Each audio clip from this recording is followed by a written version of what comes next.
Good morning. आज के video में देखने वाले अपन व्हाट इज एल्गोरिथम और उसका रोल।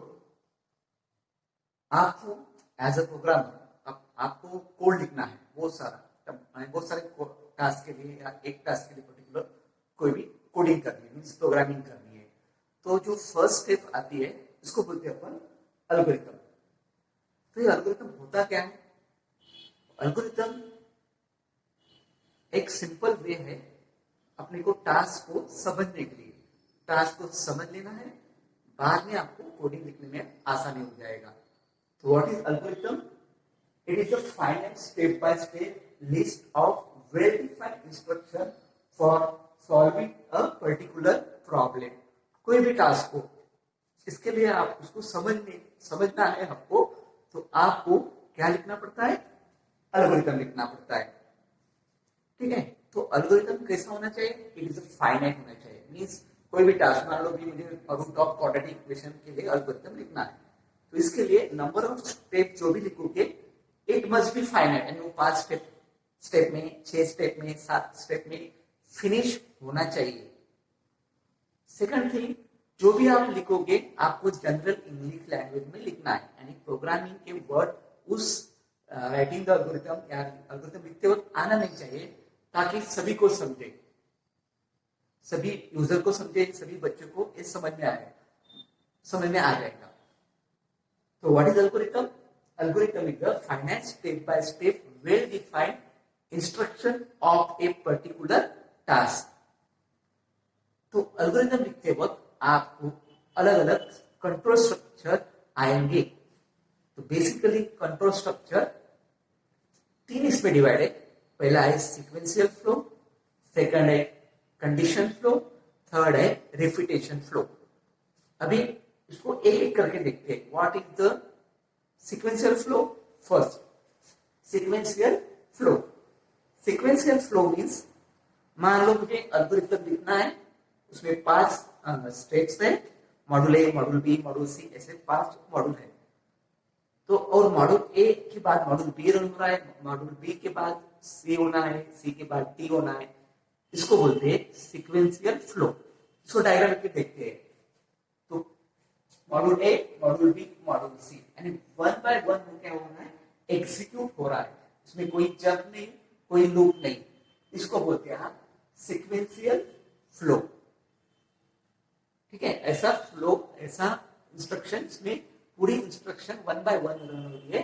इस टाइप के कंट्रोल फ्लो को बोलते हैं, या कंट्रोल स्ट्रक्चर को बोलते हैं sequential flow. Second, condition flow. Condition flow कब यूज करना है? जब आपको डिसीजन लेना है कि एग्जांपल मुझे 2 नंबर डिस्प्ले करना है, 2 नंबर है मेरे पास, एक लार्जर नंबर डिस्प्ले करना है, तो मैं कंपेयर करूंगा a is greater than b, यानी 2 में से एक ही नंबर क्या होने वाला है? बड़ा होने वाला है। तो ऐसे वक्त ऐसे डिसीजन लेना है, तो we are using conditional flow. अब इस कंडीशन फ्लो में 3 टाइप के फ्लो आएंगे। पहला है सिंगल अल्टरनेटिव, सेकंड है डबल अल्टरनेटिव, एंड थर्ड है मल्टीपल अल्टरनेटिव्स।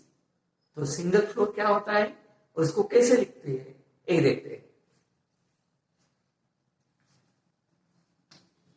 मान लो ये आपकी कंडीशन है, एक कंडीशन है आपकी, डिपेंड ऑन कंडीशन, एक तो कंडीशन ट्रू होगी या कंडीशन फॉल्स है। तो कंडीशन अगर ट्रू है तो क्या डिस्प्ले हो रहा है? मॉड्यूल ए रन होगा। अगर कंडीशन फॉल्स हो गई तो मॉड्यूल ए के बाद जो भी मॉड्यूल है वो रन हो जाएगा। यानी depend on condition module A run हो रहा है, यानी उसमें अपने को अपन क्या कर रहे हैं? अपन ले रहे हैं उसको कंडीशन, कंपैरिजन कर रहे हैं कि अगर एक कंडीशन सेटिस्फाई हुई तो ही मॉड्यूल ए रन होगा, वरना मॉड्यूल ए रन नहीं होगा। इस टाइप, अभी इसमें सिर्फ एक ही मॉड्यूल रन हो रहा है, कंडीशन यस है तो रन हो रहा है, कंडीशन बी के लिए, फॉल्स के लिए नहीं है कोई भी। तो that is the single alternative, और उसको लिखने का एक फॉर्मेट है या सिंटैक्स है। किस तरह से लिखते हैं अपन? इसके लिए आपको यूज करना है इफ स्टेटमेंट। यानी आपको अगर कंडीशन फ्लो यूज करना है, उसमें से सिंगल अल्टरनेटिव यूज करना है, तो आपको एल्गोरिथम में लिखना पड़ेगा if then, it is a statement, if there is a condition statement. और लिखने का पैटर्न है if condition then, if then, if condition then क्या रखने वाला है, module A. After that you have to, if को आपको एंड करना है, इसके लिए आपके पास स्टेटमेंट है एंड इफ। तो ये जनरल फॉर्मेट है to achieve the single alternatives. ठीक है, तो ये हो गया आपका सिंगल अल्टरनेटिव्स। फिर सेकंड टाइप है उसका डबल अल्टरनेटिव्स। डबल अल्टरनेटिव में सेम तरीका होता है, लेकिन यहाँ पे आपको मॉड्यूल बी आएगा। मींस ए डबल अल्टरनेटिव हो गया। अभी डायग्राम उसका डबल अल्टरनेटिव, इसमें क्या है, अगर कंडीशन सेटिस्फाइड है तो मॉड्यूल ए, अगर कंडीशन सेटिस्फाइड नहीं है, नो है, मींस मॉड्यूल बी। तो that is the double alternative. और उसको लिखने का तरीका है if condition then module A else module B. और इस इफ को उसने क्या किया है, एडिट किया है। ठीक है, सिर्फ इतना ही डिफरेंस है कि इसमें सिंगल होता है, इसमें दो मॉड्यूल रन करना है। कंडीशन ट्रू हुई तो मॉड्यूल ए, कंडीशन फॉल्स हुआ तो मॉड्यूल बी। तो इसकी जगह आपको क्या लिखना है, इसकी जगह लिखना है आपको एल्स मॉड्यूल बी। तो ए है आपका डबल अल्टरनेटिव्स। देन तीसरा टाइप होता है मल्टीपल अल्टरनेटिव्स। मल्टीपल अल्टरनेटिव, उसमें दो से ज्यादा ऑप्शन होते हैं जो आपको एग्जीक्यूट करना है depend on the condition satisfied. तो उसको लिखने का तरीका होता है if condition then module A one else if condition 2 then module A two and like that module M. इसमें क्या होगा, इसमें आपको दो से ज्यादा अगर मॉड्यूल रन करना है डिपेंड ऑन द कंडीशन, तो आप कौन सा पैटर्न यूज करोगे, मल्टीपल अल्टरनेटिव्स। तो that is a condition flow. अभी तक क्या बताया मैंने, फर्स्ट पॉइंट बताया सीक्वेंशियल फ्लो, मींस कोई जंप नहीं, कोई कंडीशन नहीं, वन बाय वन रन हो जाएगा मॉड्यूल एक के बाद एक, इसको बोलते हैं सीक्वेंशियल फ्लो। सेकंड है कंडीशन, इसमें सिंगल अल्टरनेटिव्स, यानी एक मॉड्यूल रन होगा डिपेंड ऑन द कंडीशन। दूसरा है डबल अल्टरनेटिव, उसमें दो ऑप्शन देंगे, कंडीशन सेटिस्फाई हुई तो मॉड्यूल ए, कंडीशन सेटिस्फाई नहीं हुई तो मॉड्यूल बी। और तीसरा होता है मल्टीपल अल्टरनेटिव्स, उसमें आएगा आपका दो से ज्यादा मॉड्यूल रन करना है डिपेंड ऑन द कंडीशन, तो मैं कौन सा पैटर्न यूज करूंगा, मल्टीपल अल्टरनेटिव। तो ये हो गया दो टाइप के कंट्रोल स्ट्रक्चर, कौन से, एक है सीक्वेंशियल, दूसरा है कंडीशन फ्लो। अब तीसरा टाइप का भी है, उसमें उसका नाम है रेपिटेटिव फ्लो और iteration flow. Third type of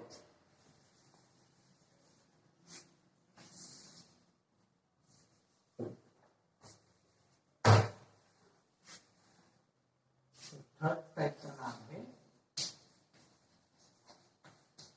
iteration और रिपीटेशन फॉर्मेट।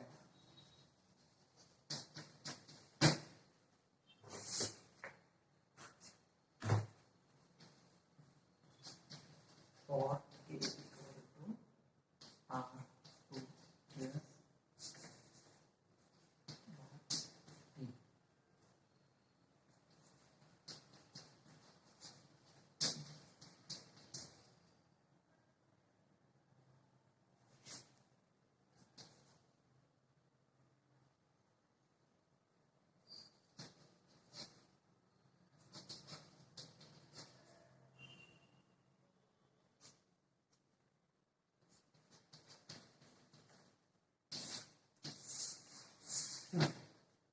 तो रिपीटेशन में रिपीटेशन मीन्स एक ही कोड मुझे बार बार चलाना है, एक ही इंस्ट्रक्शन या सेट ऑफ इंस्ट्रक्शन मुझे बार बार रिपीट करना है, तो इसको बोलते हैं रिपीटेशन फ्लो। तो उसमें क्या करना है आपको, उसमें आपको कुछ लिखना है, इसका फॉर्मेट है लिखने का।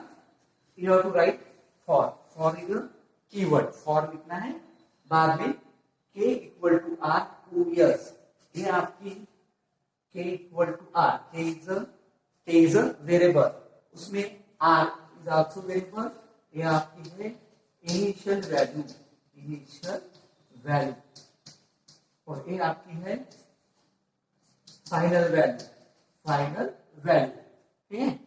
Means initial value to final value by t, t means increment, then module A and last end of if loop। अब इसका एक एग्जांपल लेते हैं अपन। Suppose I want to display some of, और I want to display 1 to 100 number, ठीक है।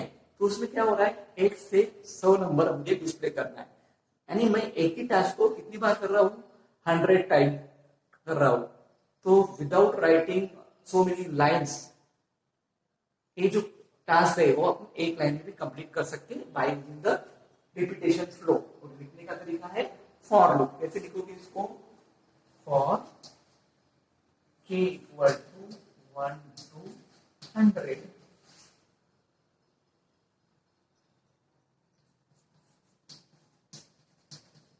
Display k end of if। तो first value is k equal to 1 to 100, ये जो लूप है उनसे वैल्यू को सेटिस्फाई हो जाएगा, 1 के लिए होगा 2 3 4 5 अप टू 100।